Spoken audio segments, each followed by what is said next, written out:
भारतीय संस्कृति के पन्नों में छिपी हजारों वर्षों पुरानी कहानियां केवल धार्मिक गाथाएं नहीं हैं, बल्कि उनमें मानव सभ्यता और जीवन की गूढ़ समझ छिपी हुई है।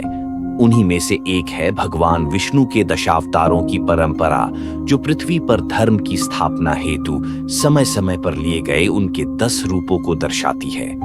दूसरी ओर चार्ल्स डार्विन, एक ब्रिटिश जीव विज्ञानी, ने 19वीं सदी में द ओरिजिन ऑफ स्पीसीज नामक ग्रंथ में जीवन के क्रमिक विकास की थ्योरी प्रस्तुत की, जिसे आज वैज्ञानिक समुदाय में थ्योरी ऑफ इवोल्यूशन के नाम से जाना जाता है।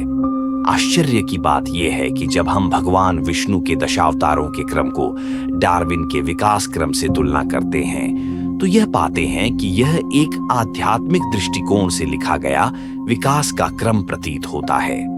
आइए हम इन दोनों धाराओं को एक साथ रखते हैं और समझते हैं कि धर्म और विज्ञान का यह अद्भुत संगम हमें क्या सिखाता है। भगवान विष्णु का पहला अवतार मत्स्य, मछली के रूप में माना जाता है। यह अवतार प्रलय के समय राजा सत्यव्रत की नौका को सुरक्षित रखने के लिए लिया गया था। डार्विन की थ्योरी कहती है कि जीवन की शुरुआत जल से हुई। सबसे पहले जीवाणु और फिर जलीय जीवों का उद्भव हुआ। मछली जैसे जीव सबसे पहले पृथ्वी पर अस्तित्व में आए। समानता, मत्स्य अवतार और डार्विन का प्रथम चरण दोनों ही जल में जीवन की उत्पत्ति को दर्शाते हैं। यह पहला संकेत है कि धर्म और विज्ञान भिन्न नहीं, बल्कि एक ही सत्य के दो पहलू हैं। दूसरा अवतार कूर्म, कछुआ के रूप में हुआ, जब देवताओं और असुरों ने समुद्र मंथन किया।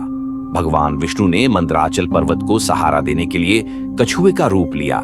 डार्विन कहता है कि समुद्र के जीव धीरे धीरे जल और थल दोनों जगह रहने में सक्षम हुए, जिन्हें आज हम उभयचर कहते हैं, जैसे कछुए, मेंढक आदि। समानता, कूर्म अवतार उस स्थिति का प्रतीक है जहां जीवन ने जल से बाहर थल पर अपने पैर बढ़ाने शुरू किए। तीसरे अवतार में भगवान विष्णु ने वराह, सुअर रूप धारण कर पृथ्वी को रसातल से निकालकर पुनः जीवन देने का कार्य किया। यह पृथ्वी पर जीवन के पुनर्स्थापन का प्रतीक है। डार्विन कहता है कि जल से बाहर निकलकर जीव भूमि पर फैलने लगे और उन्होंने स्थलीय जीवन को अपनाया। स्थलीय स्तनधारी जैसे सुअर, गैंडा आदि जीवन के उस अगले चरण को दर्शाते हैं। समानता, वराह अवतार स्थलीय जीवन की शुरुआत का प्रतीक है। भूमि पर जीवन का विकास यहीं से गति पकड़ता है। चौथा अवतार आधा मानव और आधा पशु, नरसिंह के रूप में हुआ। हिरण्यकश्यप को मारने के लिए भगवान ने एक ऐसा रूप लिया जो न पूर्ण मानव था और न पूर्ण पशु। डार्विन के अनुसार मनुष्य और पशुओं के बीच एक संक्रमण काल रहा, जहां प्रजातियां बदल रही थीं। यह समय मानव के पूर्वजों होमिनिड्स, नियांडरथल्स आदि का था। समानता, नरसिंह अवतार एक प्रतीक है उस समय का जब जीवन रूपांतरण के पड़ाव पर था। न पूर्ण पशु न पूर्ण मानव, हिंसक और आक्रामक। पांचवा अवतार वामन के रूप में हुआ, एक बौने ब्राह्मण। यह वह समय था जब मानव आकार में छोटा परंतु चतुर और बुद्धिमान होता गया। विकास क्रम में यह वह चरण था जब मानव ने अपने औजार बनाए, सोच विकसित की और भाषिक संप्रेषण शुरू किया। समानता, वामन अवतार से यह प्रतीत होता है कि प्रारंभिक मानव ने धीरे धीरे अपना सामाजिक स्वरूप बनाना शुरू किया, कम विकसित मनुष्य। छठा अवतार परशुराम के रूप में हुआ, जो कुल्हाड़ी लेकर धरती के अत्याचारी राजाओं को समाप्त करते हैं। यह वह युग था जब मानव ने औजारों और हथियारों का प्रयोग शुरू किया। डार्विन के अनुसार मानव ने अपने आसपास की चीजों से औजार बनाए, पत्थर, लकड़ी आदि से। यह मनुष्य की शक्ति और नियंत्रण की शुरुआत थी। समानता, परशुराम अवतार औजारों के युग का आरंभ दर्शाते हैं, शक्ति, साधन और क्रिया का युग।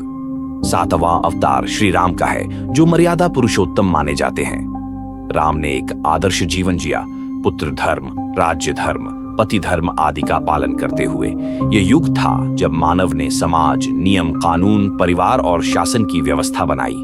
समानता, राम अवतार मानव समाज की स्थापना और मर्यादा की नींव को दर्शाता है। यह विकास का एक सामाजिक और सांस्कृतिक चरण है।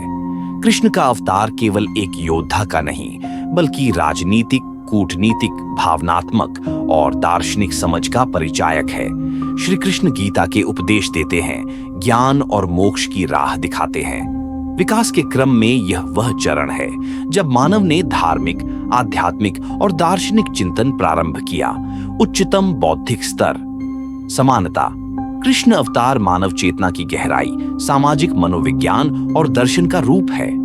यह कहना अतिशयोक्ति नहीं होगी कि हजारों वर्षों पहले हमारे ऋषियों ने वह संकेत दे दिए थे जिन्हें डार्विन ने बाद में वैज्ञानिक भाषा में व्यक्त किया।